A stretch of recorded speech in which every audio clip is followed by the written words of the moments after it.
Speaking just briefly as a politician rather than someone who's anxious about someone very close to you, it's easy in the light of something like this, particularly if you live in central London, to look at the plight of people often quite poor in an estate like that compared with great riches next to it. Is that the right way to look at it, though? Or may it be nothing to do with the social divides that exist in a big city like this?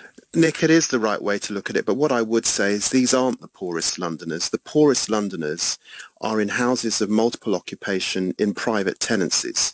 These are poor Londoners, but they're the lucky ones who actually are in social housing. Most of them will be the working poor in London, so this is absolutely the face of poverty.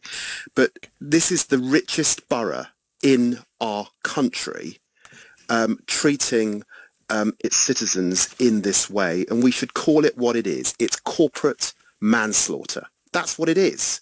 And there should be arrests made, frankly. It is an outrage. Many of us across the country have been caught up in an election knocking on housing estate doors right across the country, travelling up to the top floors of tower blocks. And we know as politicians that the conditions in this country are unacceptable.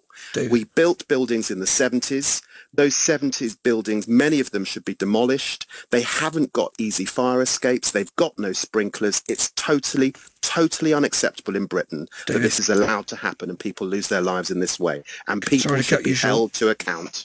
They should be held to account. Nick. And I'm sure they will. No, you should clearly feel very, very strongly about it, and that's a discussion argument that we will have in the hours and days to come. David Lammy, thank you so much for joining us to talk about your friend. The time is now 13 minutes to 9.